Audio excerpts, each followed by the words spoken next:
कर चुके हैं, जल्दी हो जाएगा। जो उदाहरण में मूल बात बतानी है मुझे, वो भले अपन कल बता लेंगे, लेकिन एक बार वहां तक पहुंच जाए जहां तक पहुंचना है। वेदनीय कर्म ने वेदयति, वर्ब भी हमने साथ में दिए जो शास्त्र में दे रखी है। वेदयति जो वेदन कराए, तो ये हुआ शब्दार्थ है। इसको बनाना है आगमार्थ। 5 प्रकार की चीजें होती है ना, तो शब्दार्थ तो पहला हुआ जो वेदन कराए, उससे वेदनीय कहते हैं। अब आगम जोड़ो इसमें, तो आगम ये कहता है हर कोई चीज नहीं, सुख दुख का वेदन कराए, तो ये आगम जुड़ गया, तो इसे बोलते हैं आगमार्थ। जो सुख दुख का वेदन कराए उसे कहते हैं वेदनीय कर्म। जैसे एग्जाम्पल दिया, शहद लपेटी तलवार, तो शहद का टेस्ट आ रहा है और तलवार से मुंह कट रहा है, तो सुख और दुख इनका वेदन हो रहा है। अब इसके संबंध में आपको सोच के आना है ऐसे उदाहरण क्यों दिया, इसका व्याख्यान सुबह करेंगे। फिर चौथा कर्म है मोहनीय। मोहनी के लिए उन्होंने दृष्टांत दिया, किसके समान है? मदिरा के समान, क्योंकि मोहयति जो मोहित करे, असावधान करे, विकृति करे, जीव को भुला दे। जैसे कोई शराब पी लेता है तो क्या होता है, उसका भूल जाता है। क्या भूल जाता है? नाम, पता, घर, परिवार, कुल, शील, संस्कार, कपड़े पहने की नहीं पहने, कहाँ जाना है, कुछ भी उसे याद नहीं रहता। जैसे मदिरा जीव को मोहित कर देती है, वैसे ये मोहनीय नाम का कर्म भी जीव के विपरीत मोह रूप परिणामों के होने में कारण बनता है। तो उसका उदाहरण दिया, मदिरा, धतूरा, भांग, गांजा इत्यादि जो भी नाना चीज है वो सब। आगे आयु कर्म। आयु कर्म क्या है? एति। एति शब्द से बनता है आयु, तो एति यानी होता है प्राप्त करना, तो ये हुआ शब्दार्थ। आगमार्थ क्या बनाया उन्होंने? पर्याय धारण करने के लिए प्राप्त होती है, भाव धारण करने के लिए जो प्राप्त होती है, जीव को मिलती है, उससे कहते हैं आयु कर्म। और इसके लिए दृष्टांत दिया है काठ का घोड़ा, घोड़ा नहीं सॉरी खोड़ा। अभी बताया था ना आपको, खोड़ा एक वो चीज होती है जो अपराधियों को जेल खाने में बंद करने के लिए यूज में करते थे। उसके पैर को उसमें फंसा दिया और वो ऐसा फंस जाता था कि वो व्यक्ति वहां से हिल भी नहीं सकता है, वहीं का वहीं रहना पड़ता है। तो जैसे वो एक ही जगह उसको फिक्स कर देता है वो खोड़ा, वैसे ये आयु जीव को उस ही लाइफ में फिक्स कर देती है। जब तक वो खत्म नहीं होती तब तक वो वहां से निकल नहीं सकता। ऐसे आयु के लिए साकल, बेड़ी आदि का दृष्टांत दिया है। नाम कर्म। नाम कर्म का अर्थ है नाना मिनोती, जो नाना प्रकार की रचना करता है, अनेक प्रकार के कार्य करता है, चित्रकार की भांति।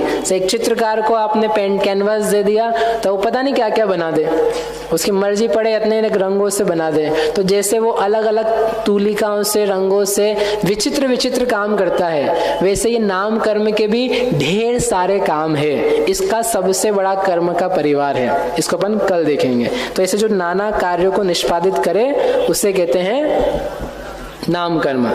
सेकेंड लास्ट गोत्र कर्म। गोत्र का अर्थ है गमयति, जो जीव को ले जाए। कहाँ ले जाए? उच्च नीच पने में ले जाए, ऊंची नीची संज्ञा को ले जाए, वो गोत्र कर्म है। तो जैसे कुंभकार है, कुंभकार क्या करता है? छोटा घड़ा बनाता है, कलशिया बनाता है, मटका बनाता है, बहुत बड़ा पात्र बनाता है, छोटी बड़ी चीजें बनाता है। वैसे ही गोत्र कर्म जीवों को छोटा बड़ा इस संज्ञा को प्राप्त कराता है। इसलिए गोत्र के लिए उदाहरण क्या दिया?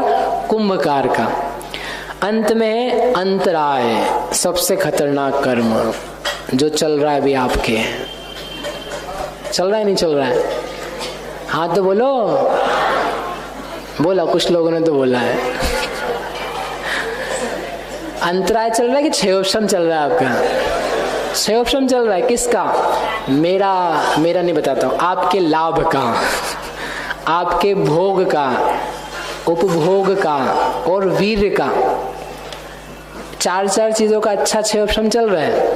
आपको लाभ हो रहा है कि नहीं हो रहा है? लाभ हो रहा है। भोग हो रहा है कि नहीं? अपनी पर्यायों का कुछ आनंद का भोग हो रहा है। ये जो चीजें मिली हैं आपको, प्रोजेक्टर की चीजें और ये पुस्तक आदि की, इनका उपभोग हो रहा है और शक्ति आपकी खिलती जा रही है। 2 घंटे बैठने के बाद में भी